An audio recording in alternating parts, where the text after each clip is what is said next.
During the winter months, we spend a lot more time indoors. Our homes become our havens, and sometimes they start filling up with little green friends.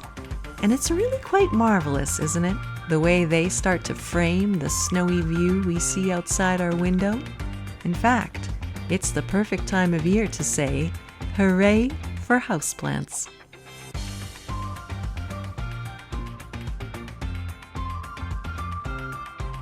Jillian, Twilla, and everyone else. Hello! It's a Twilla and Jillian spontaneous moment. Yes, we were having a meeting this morning. Yeah, planning about the next growing season and what we're going to do and what we're going to talk about. And then we decided we would talk about houseplants today. Yes, because why stop gardening when it's winter? That's right. You can make a garden in your house too. Yes. So let's get started. Let's tour your indoor garden now, shall we? Oh my gosh. I'm a little bit self-conscious because I wouldn't say that I'm an expert on the indoor plants at all. I am an enthusiast and I'm learning as I go. But I will take you on a wee bit of a tour. So, Okay. in this corner, I have this beautiful coffee plant that started out as a wee one, maybe 2 years ago, and it seems to be quite happy in my house. I think it likes a lot of humidity and it is quite humid. We don't have forced air for heating, so I think it's quite happy here. I just repotted it, and it's doing that thing, you know, when you repot and they all go, yeah. Well, and this is south light? Yes. Yes. Southwest. Southwest. Okay, so it's getting a lot of light. And you do a combination of things when you repot as well, right? Like it's not just straight potting mix? No, I have, at your suggestion, I started using orchiata bark just to mix in a little bit of extra organic material. And it's really nice. When you work the soil, it feels really pleasant. It feels like it has really good drainage, and the bark looks nice too. Yeah. So that works out really, really well. Yeah. And I see you've got some babies propagating as well. I've got lots of little spiders starting here, and my plan, because I want to incorporate more green into my garden, but as you may recall, I'm always cursing the slugs in the summer. So I thought if I can do cuttings and little things like this and take the indoor plants out of doors, treat them as an annual, just see how it goes. Then the slugs can have a little salad, and it's not like a perennial that's breaking my heart because it's getting eaten up all the time. Well, and a lot of our annual planters are tropical indoor plants that you can move out, and you just have to make sure that you're doing it at a really gentle and slow pace. So you don't take something inside and move it into the direct sun. You slowly move it outdoors, and if it's a shade plant inside, it's going to be a shade plant outside. Yeah. And I have done that so many times where I take even my annuals that I'm starting from seed in the house. I just get so eager. I want to get them out there, and I take them outside, and I don't ease them in like an hour and 2 hours and 3 hours. Like, I just want it to happen so fast, and there's often a little bit of sun scorch that happens. So it's true. Like, I read somewhere that the difference between a sunny window and being in the shade outside is like something like, it's like, I want to say 10 or 100 times difference. Either way, it's a lot more UV than it's used to. Yeah, for sure. Okay, well, let's continue on, shall we? Yeah, so in the very back there, I've got a very nice little aloe family thing that divided, and I had it in multiple pots, and then I just put it in one. So it's a beautiful little colony, and I like that a lot.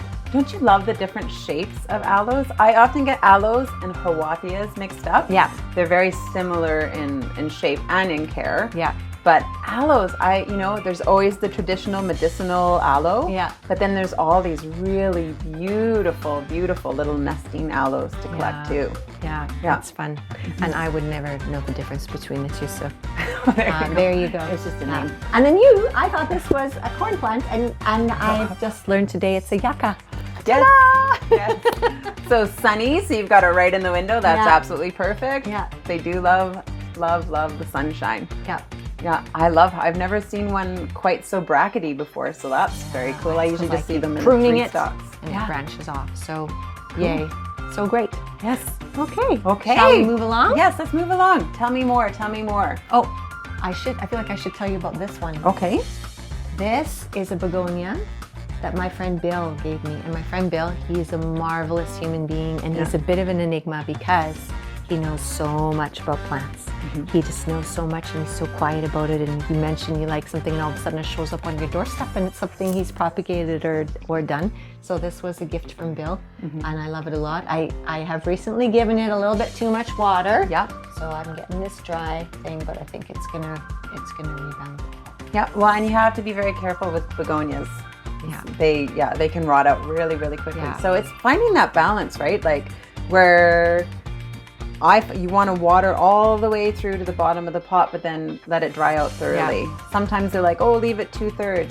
But in our climate, sometimes if you leave it 2/3 and then water again, and it's cold and it doesn't have that opportunity to really dry out, you're going to get rot. So it's important to check your plants, not just go on a weekly routine, because our routines change. Yeah, touch the soil. Yeah, touch the Get soil. your hands in there. Yeah. Good Okay. advice. And what's happening here?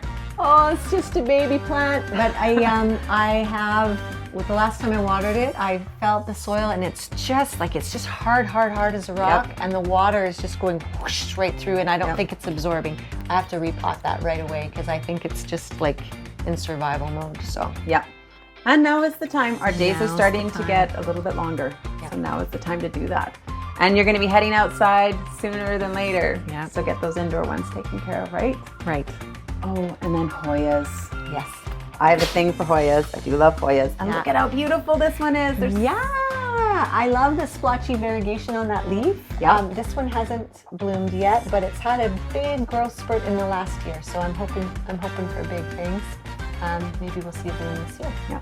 So what I think is really interesting about displaying indoor plants is just all the little vignettes and the interesting artifacts and things that you can add to make it very homey and to break up just that green wall of display. So you have all of these interesting finds from all of your travels all over the world.